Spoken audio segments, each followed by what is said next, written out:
ছবির মতন সুন্দর একটি দ্বীপ রয়েছে আমাদের এই নাটোর জেলায়, যেখানে মানুষ প্রতি বছরই ভিড় করে থাকে এই দ্বীপ দেখার জন্য। স্থানীয়রা এই দ্বীপের নাম দিয়েছে মিনি কক্সবাজার। তবে বর্তমানে এই জায়গাটি সকলের কাছে পরিচিত পেয়েছে বিলহালতি বা মিনি কক্সবাজার হিসেবে। আজকের এই ভিডিওটি হতে যাচ্ছে বাংলাদেশের নাটোর জেলায় অবস্থিত 1 বর্গ কিলোমিটারের এই জায়গাটি নিয়ে। আজকের এই ভিডিওটিতে কি কি থাকছে এবং নাটোর থেকে কিভাবে বিলহালতিতে আসবেন তার সকল ইনফরমেশন এই ভিডিওটিতে পেয়ে যাবেন। তো চলুন আজকের এই বিলহালতি বা মিনি কক্সবাজার ভ্রমণ গল্পটি শুরু করা যাক।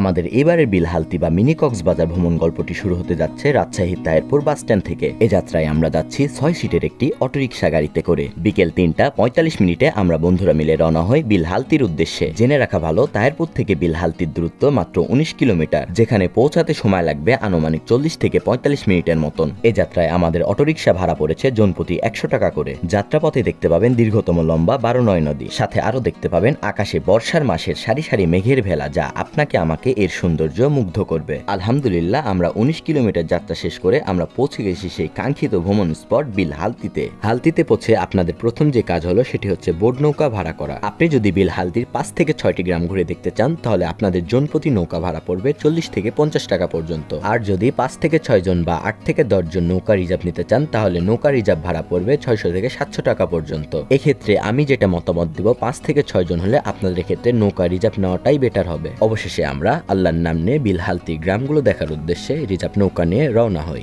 এটি যে জায়গাটি দেখতে পাচ্ছেন তা হলো বিলহালতির 0 পয়েন্টের সাথে অবস্থিত। জায়গাটি দেখে হয়তো প্রথমে মনে হতে পারে এটি টাঙ্গুয়া হাওরের কোনো দৃশ্য, কিন্তু না, বিলহালতির প্রধান কয়েকটি আকর্ষণীয় জায়গাগুলোর মধ্যে হচ্ছে এটি একটি। তবে বিলহালতির এই স্থানটি টাঙ্গুয়া হাওরের কোনো অংশেই কম নয়। জায়গাটিতে আমরা বন্ধুরা মিলে অনেক আনন্দ ফুর্তি করার পর আমরা সবাই রওনা হই বিলহালতির 0 পয়েন্টের উদ্দেশ্যে। জেনে রাখা ভালো, হালতি বাজার থেকে বিলহালতির 0 পয়েন্টের দূরত্ব মাত্র 1 কিলোমিটার।